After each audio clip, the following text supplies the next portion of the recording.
She just sits here because she has nowhere else to go. She can't even afford a cup of coffee. The words landed hard. Out loud. In a crowded cafe. They came from the woman who was supposed to be my daughter-in-law. She didn't notice me at first. Or maybe she did and simply didn't care. She laughed as she said it, light and careless, and her co-workers laughed with her. I stood less than 3 feet away, close enough to hear the hiss of the espresso machine and the scrape of cups on saucers. The register chimed. The screen flashed $3.85. I had the money in my coat pocket. She knew that. She also knew I could hear every word she said. That was the point. I didn't argue. I didn't clear my throat or say her name. I didn't ask for dignity. I turned, pushed open the glass door, and stepped into the cold air outside. Behind me, the laughter continued. As I walked away, only one question followed me down the street, steady and unforgiving. How could they do this to me? If you stay with me, I'll tell you exactly how, and why that moment changed everything. My name is Susan Miller. I am a mother. A woman who learned early that stability is not given. It is built day by day with discipline and quiet resolve. I grew up understanding the value of work. Not the kind that earns applause, but the kind that keeps the lights on and the fridge full. I carried that belief into adulthood. When my son was young, I started my own business from nothing. I signed leases I couldn't yet afford, learned accounting at the kitchen table, and worked hours that bled into one another. I missed lunches. I postponed vacations. I told myself there would be time later. I didn't build that business to feel important. I built it so my child would never feel unsafe in the world. When Ethan grew up, I was proud in a quiet way. He was intelligent, thoughtful, careful. Not expressive but kind, or so I believed. I raised him to value effort, to respect people who showed up, to understand that love was demonstrated through consistency. When he married Brittany, I welcomed her without hesitation. She was confident, modern, quick with opinions. She spoke easily, took up space easily. I admired that at first. I thought perhaps she would bring balance where I had been cautious. I stayed in my lane. I didn't insert myself into their marriage. I offered help when it was requested. And slowly, help turned into expectation. When their business struggled, I stepped in. When the mortgage payment was late, I covered it. When stress mounted, I absorbed it. When their child was born, my schedule rearranged itself without anyone asking me to do so. I babysat, paid utilities, bought groceries, filled the spaces where things fell apart. I never kept score. I never said, "Remember this." I believed that family support wasn't transactional, but something subtle happened over time. Gratitude became rare. Requests became assumptions. Decisions were made without my input, even when my resources were involved. Brittany spoke confidently about plans that relied on my time and money, as if those things already belonged to her. Ethan didn't stop her. His silence slowly changed shape. It wasn't neutrality. It was permission. I realized, much later than I should have, that they had grown used to a version of me that never resisted. A woman who was always available, always accommodating, always careful not to disturb the peace. They didn't see the years behind me, the work, the restraint, the choices that built everything they now leaned on. They saw reliability and mistook it for ownership. I was no longer a person with boundaries. I was a solution, a backup plan, a safety net they never considered might move. I took pride in being dependable. But pride, when it is consumed instead of respected, turns into something heavier. Bitterness doesn't arrive all at once. It arrives quietly, when you realize your presence is valued only for what it provides. I still believed I mattered. I still believed love would correct the imbalance. I was wrong. They didn't see a mother anymore. They saw a resource. And I had helped teach them that lesson by never saying no. The first crack didn't come with shouting or slammed doors. It arrived quietly, disguised as humor, at a family dinner I had cooked myself, the kind of dinner I used to believe still meant something. It was early autumn. I remember because the air still held warmth, and the windows were open just enough to let the distant sound of traffic drift in. Leaves scraped along the pavement outside. I had set the table carefully with the good plates, the ones I saved for moments I thought mattered. The roast was resting on the counter, the kitchen smelled of thyme, onion, and butter, and for a brief moment, Everything felt almost like the family I thought I had. We were halfway through the meal when Brittany leaned back in her chair and laughed. "Susan is kind of from another time," she said, twirling her fork between her fingers. "She doesn't really get how people live now." It wasn't said with anger. That was what made it dangerous. It was said easily, confidently, as if it were an established fact everyone at the table already agreed on. A few soft laughs followed. Not loud, not cruel enough to confront. Ethan smiled without looking at me. He took a sip of his drink and stared at his plate, as if neutrality could absolve him. I felt the heat rise in my face, but I kept my expression calm. I smiled too because that is what I had always done. I told myself she didn't mean harm. I told myself it was generational humor, that I was being sensitive, that love required patience and thick skin. But something shifted inside me. The table suddenly felt too long. The room felt louder, harsher. I noticed small details I had ignored before. How Brittany spoke about my routines as if they were outdated habits. How my suggestions were met with polite silence. How my stories were cut short or redirected. I noticed how often my usefulness was acknowledged but never my voice. I finished my meal slowly, tasting very little. The food I had prepared with care suddenly felt foreign in my mouth. I excused myself early, citing tiredness, though what I felt was something closer to disappointment. That night, after they left, I stood alone in the kitchen. The plates were stacked neatly in the sink. The house was quiet except for the low hum of the refrigerator. The candle on the table had burned down to a thin pool of wax, the flame flickering like it was deciding whether to survive. I rested my hand on the edge of the table, steadying myself, because for the first time in a long while, I felt unbalanced. I replayed the evening in my mind, not just her words but my response, or lack of one. I asked myself why I had smiled, why I had swallowed the discomfort instead of naming it. I told myself it was for peace. But peace that requires silence always comes at a cost. The next morning, I woke with the same sentence still echoing in my head. It followed me through my routine, making tea, folding laundry, checking my phone. It sat beside me like an uninvited guest. "She's from another time." I realized then that it wasn't about time at all. It was about relevance. About whether I was seen as someone who still mattered, or someone whose role had already been decided. That understanding stayed with me. Quiet. Heavy. I went on as usual. I showed up. I helped. I smiled. But a line had been crossed even if no one else noticed. Respect had already begun to fade. And once respect starts slipping, love soon follows. In the weeks that followed, I paid closer attention. Not in a dramatic way, but with the careful observation that comes when something precious has been bruised. I noticed how plans were discussed around me instead of with me. How decisions were already made before my opinion was asked, if it was asked at all. I noticed how Brittany corrected me in front of others, gently but publicly. How my past experiences were framed as outdated advice. How phrases like "that's not how things work anymore" became common, even when the subject was something I had lived through myself. Ethan remained quiet. His silence filled rooms more loudly than any argument. I told myself he was tired, busy, stressed.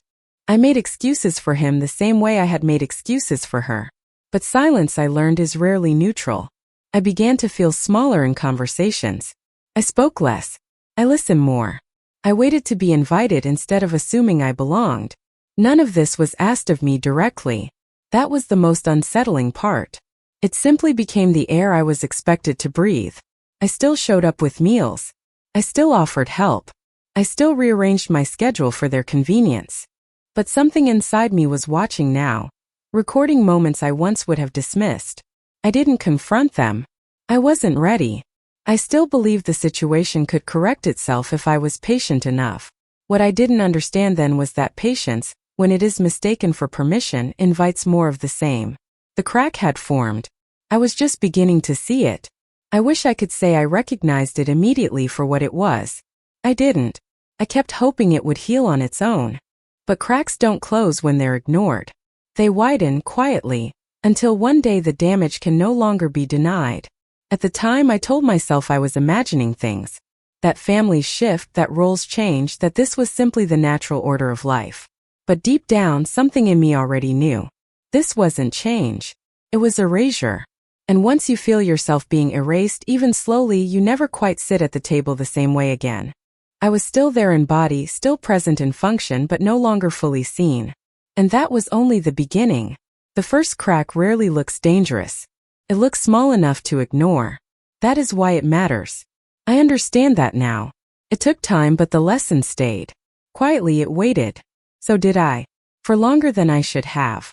And that patience had a price. I would soon pay it. In full. Very soon. And after that dinner, nothing dramatic happened. No arguments. No confrontations. Life continued on the surface exactly as it always had. And yet I could feel myself being slowly edged out, like a chair moved farther from the table 1 inch at a time. Invitations came later than they used to, sometimes not at all. I would hear about gatherings afterward, mentioned casually, as if my absence had been a simple oversight. "Oh, we didn't think you'd want to come," Brittany would say, her voice light, reasonable. I nodded, even when it wasn't true. Messages changed too. Where there had once been questions, there were statements. Where there had been warmth, there was efficiency. Short replies. Delayed answers. Plans already decided. I learned things about my own family through passing comments instead of conversations. I told myself this was normal. Children grow up. Families adjust. Independence is healthy. I repeated these explanations to myself the way one repeats a prayer, hoping belief would follow the words. But the feeling didn't go away. When I visited, I noticed how conversations shifted when I entered the room. Not abruptly, just enough to make me aware of it. Topics wrapped up quickly. Jokes finished elsewhere. I became an observer in spaces I once helped create. I still helped when asked. I always did. I watched my grandchild while Brittany ran errands or worked late. I folded tiny clothes, read the same books over and over, cleaned up messes that weren't mine. Those moments were real. The love I felt then was real. That was what made everything else harder to name. But even there, something felt different. Gratitude was assumed, not expressed. Schedules were handed to me, not discussed. I was informed, not consulted. When I hesitated once, just once, Brittany smiled and said, "You don't have anything else going on, right?" It wasn't a question. It was a conclusion. I began to feel like I existed in the margins of their lives. Useful but replaceable. Present but not essential. I was no longer needed as a person, only as support. Ethan remained quiet through all of it. His silence became its own language.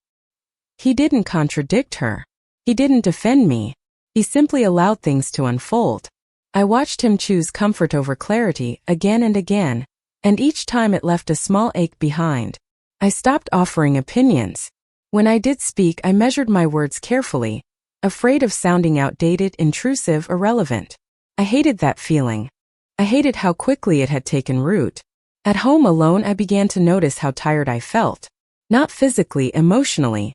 The kind of exhaustion that comes from shrinking yourself to fit into spaces that no longer welcome you. I sat at my kitchen table one evening, the same table where I had once helped my son with homework, where I had signed business papers, where I had believed my presence mattered. The house was quiet except for the ticking clock on the wall. Each second sounded louder than the last. I asked myself when I had stopped feeling like I belonged. The answer unsettled me. It hadn't happened all at once. It had happened gradually, through small dismissals, gentle corrections, polite exclusions. Nothing anyone could point to and say, "This is where it broke." But it was breaking. I still showed up. I still smiled. I still said yes more than I should have. I told myself love required endurance. That family meant patience. That my role was to support, not disrupt. What I didn't yet understand was that I was being trained. Trained to accept less. Trained to be quiet. Trained to disappear without complaint. The tension lived in the pauses between conversations. In the way my phone stayed silent longer than it used to. In the way I began asking permission for things that once felt natural. In the way my own home started to feel like the only place where I could fully exhale. I began to keep small notes in my head. Dates. Words. Tones. Not as evidence but as confirmation that what I felt was real. That I wasn't imagining the shift. Still I said nothing. I wasn't ready to see what speaking up might cost me. So I waited. And in that waiting, something inside me hardened. Not into anger but into awareness. A quiet understanding that the ground beneath me was no longer steady. I was being pushed outward, gently but deliberately. And I was starting to realize that if I didn't choose my place soon, someone else would decide it for me. That cafe stayed with me long after I walked out of it. Not the place itself, but the certainty in her voice. The ease with which she spoke about me as if I were already invisible. As if my life had already been reduced to a joke she could tell safely, knowing nothing would come of it. For days afterward I replayed the moment. The smell of coffee. The sound of laughter behind the counter. The way she never once looked over to see if I was still there. That detail mattered most. She didn't check because she didn't need to. In her mind, I no longer required consideration. I told myself it was cruelty born of comfort. That people speak carelessly when they believe there will be no consequences. I tried to let it rest. Then the envelope arrived. It came in the afternoon mail, mixed in with advertisements and a folded grocery flyer. Plain white. Thick paper. My name typed neatly across the front. No return address I recognized. I opened it standing at the kitchen counter.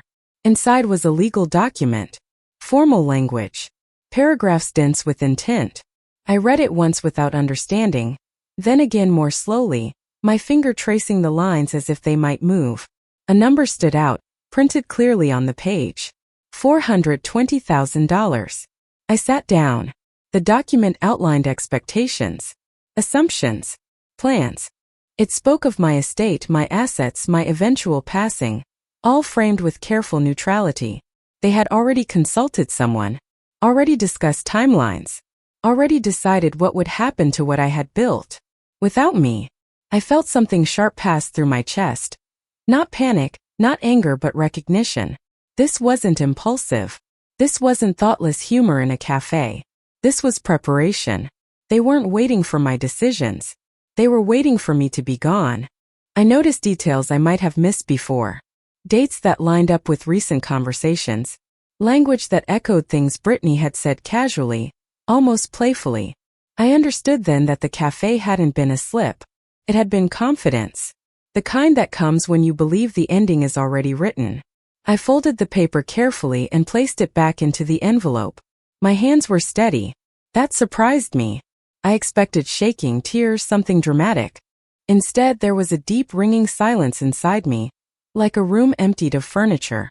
That evening I made tea and sat at my table. The same mug, the same chair, the same quiet house. I read the document one more time, not as a mother, but as a woman reading about her own life being divided. No one had asked me what I wanted. No one had checked if I was ready. They had simply assumed access would continue, even beyond my voice. That was the betrayal. Not the money, not the planning, but the certainty that I would never object. That I would remain silent, grateful, and small. I sat there until the tea went cold. And in that stillness, something finally became clear. I could not live this way anymore. That night I didn't cry. I didn't call anyone. I didn't pace the house or replay conversations out loud. I did something far simpler. I sat down. I sat at my kitchen table with a cup of tea I barely touched. The steam rose, then disappeared. The house was quiet in a way that felt intentional, as if it were giving me space. The clock ticked. The refrigerator hummed. Everything kept working, even as something inside me finally stopped. I placed the envelope in front of me and laid my hand over it. The paper felt heavier than it should have. Not because of the number printed inside, but because of what it represented. A future I had not agreed to. A story about my life written without my consent. For years I had explained things away. I had called discomfort misunderstanding. I had labeled exclusion as independence. I had mistaken silence for peace. Sitting there, I understood that none of those explanations mattered anymore. What mattered was this: I was still alive. I was capable. I was aware. And yet I had been treated as if my role were already finished. That realization didn't arrive with drama. It arrived cleanly, like a door closing with a soft, final sound. I thought about all the times I had said yes when I wanted to rest. All the moments I had softened my voice so others wouldn't feel challenged. All the ways I had shrunk myself so I wouldn't seem difficult, outdated, or inconvenient. I saw the pattern clearly for the first time. Not as a series of individual hurts but as a structure I had helped maintain. I had taught them how to treat me by accepting less than respect and calling it love. That truth was uncomfortable, but it was also freeing. I realized then that nothing was going to change unless I changed it. Waiting would only confirm their assumptions. Silence would only reward their certainty. If I continued as I was, I would disappear entirely, not in body but in relevance. I took a slow breath and let it settle. There was no anger in it. No urge to punish. Just clarity. I would not live like this anymore. I didn't know exactly what I would do yet. I hadn't planned steps or rehearsed conversations. I only knew the direction. Away from entitlement. Away from quiet erasure. Towards something that belonged to me again. For the first time in a long while, the thought didn't frighten me. I chose myself. Not loudly. Not dramatically. But fully. That choice sat with me as the night went on. It felt steady. It felt earned. It felt like the beginning of something honest. When I finally stood up and poured the cold tea down the sink, I noticed my hands were still steady. That was how I knew. Something fundamental had shifted. And it would not shift back. The next morning I woke earlier than usual. Not from worry but from certainty. The kind that doesn't rush you out of bed but doesn't let you fall back asleep either. I lay there for a moment, listening to the house breathe, and understood that hesitation was no longer part of my day. I made coffee and drank it hot this time. I stood by the window and watched the street wake up. Cars passing, a woman walking her dog, ordinary life moving forward without drama. That steadied me. This didn't have to be loud to be real. After breakfast, I picked up the phone and called my attorney. I had worked with him years earlier when I sold my business. His voice was the same measured, professional, familiar. He asked how I was. I said I was well. That was true. Then I told him I needed to revise my will. There was a pause. Careful one. Is everything all right? He asked. Yes, I said. Everything is clear. We scheduled an appointment for that afternoon. I arrived early, carrying a folder with documents I already knew by heart. Statements. Deeds. Papers I had earned over decades of work and restraint. Sitting in that office, I felt no guilt. Guilt belongs to people who believe they are taking something that was never theirs. I was only reclaiming authority over my own life. We went through the document line by line. Names were removed. Instructions were changed. Beneficiaries reassigned. There was no flourish in it. No dramatic crossing out. Just clean legal precision. The kind of work that doesn't raise its voice, but leaves no ambiguity behind. My son's name disappeared from the page. My daughter-in-law's followed. I watched the ink dry and felt something loosen in my chest. Not relief exactly, alignment. For the first time in years, my actions matched my understanding. The money went where respect lived. Where gratitude existed without expectation. Where care was mutual, not strategic. I didn't explain my choices to anyone. I didn't know explanations. That was part of the boundary too. When I left the office, the sun was still high. I walked slowly to my car, aware of the weight of my keys in my hand, the solidity of the pavement beneath my feet. Nothing outward had changed. And yet everything had. In the days that followed, I canceled standing payments. Quiet ones. Automatic ones. The kind that had become invisible to everyone but me. I closed shared access. Updated passwords. Redirected mail. Each task was small on its own, but together they formed something firm. No announcements. No warnings. No speeches. I wasn't punishing anyone. I was correcting an imbalance. I knew they would notice eventually. Entitlement always does. It only recognizes boundaries when they interfere with plans. And when that moment came, I would be ready. Not to argue. Not to defend. But to stand where I finally belonged, on my own side. That evening I sat at my table again. Same chair. Same room. But this time the silence felt different. It wasn't heavy. It was settled. I had chosen clarity over comfort. Self-respect over approval. And once that choice is made, there is no going back.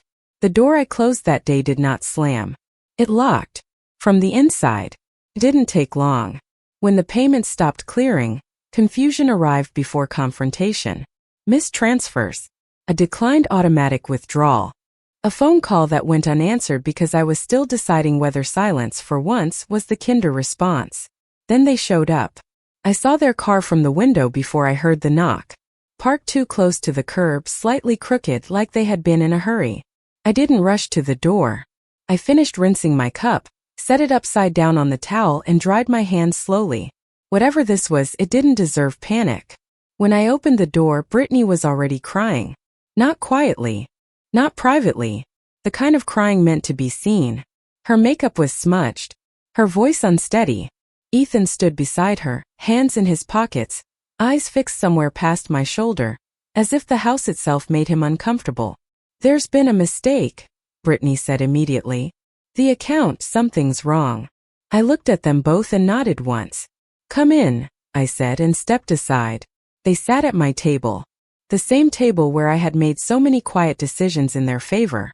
Brittany spoke quickly, words tumbling over each other. She mentioned bills, deadlines, confusion. She said my name more times in 5 minutes than she had in the last year. Ethan finally spoke.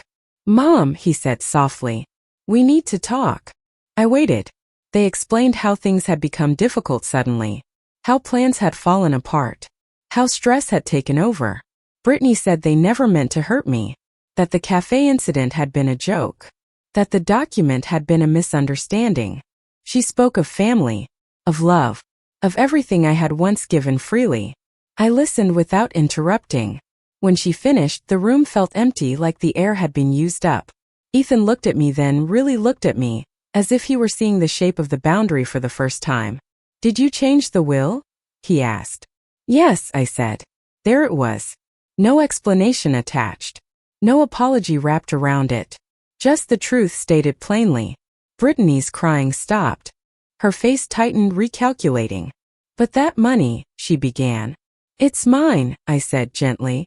They stared at me, both of them, as if the idea had never occurred to them before. I didn't raise my voice. I didn't list grievances. I didn't mention the cafe or the laughter or the envelope.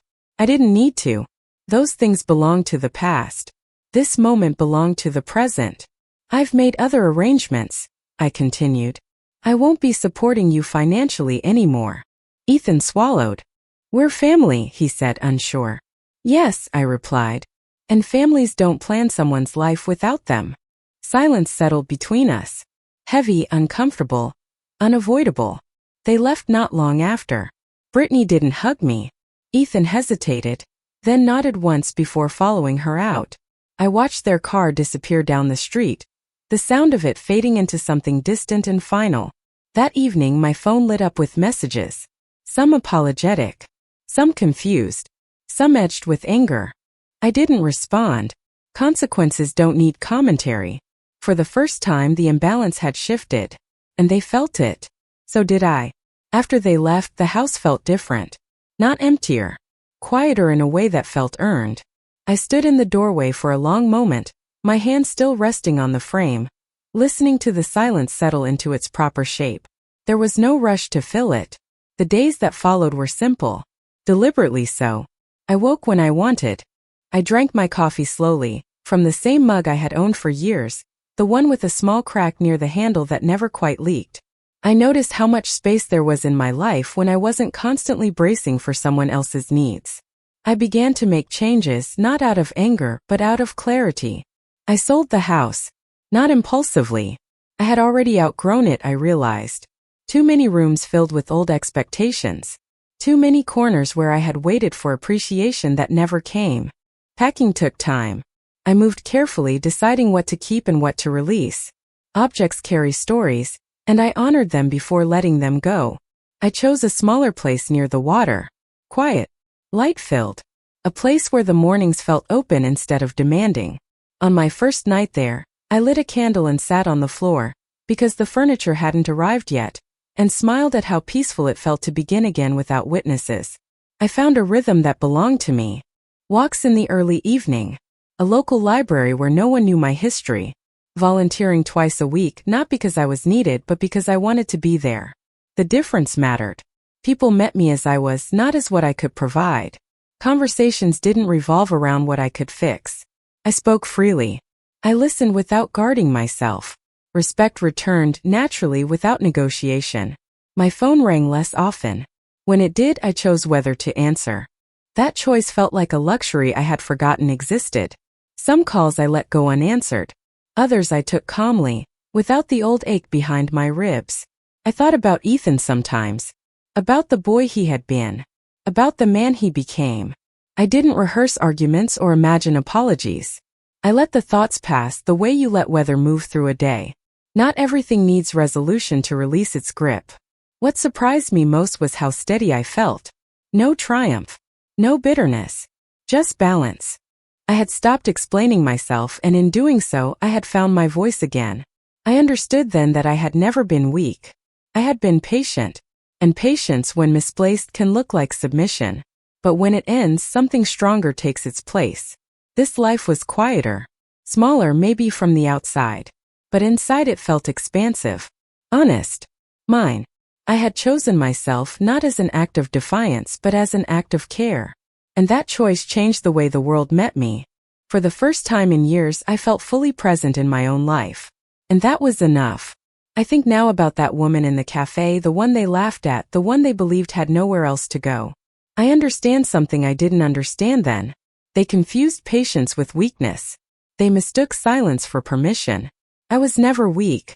I was steady. I gave because I chose to. I stayed because I believed in family. And when that belief was no longer returned with respect, I did the strongest thing I knew how to do. I stopped. Walking away didn't make me smaller. It made my life clearer. I didn't raise my voice or demand apologies. I let my actions speak in a language they could finally hear. Some people only learn the value of what they had once it's no longer available. That lesson was never mine to teach. It belonged to them. What belonged to me was the choice. Today my life is quiet in the best way. I wake without dread. I sit with my thoughts without fear. I belong fully to myself, and that is something no one can take away. If there is one truth I carry forward, it is this. When patience runs out, freedom begins. Sometimes the bravest thing you can do is step away softly, close the door behind you, and choose a life that meets you with dignity. If this story touched a nerve, you belong here. Subscribe to hear truths where silence becomes strength.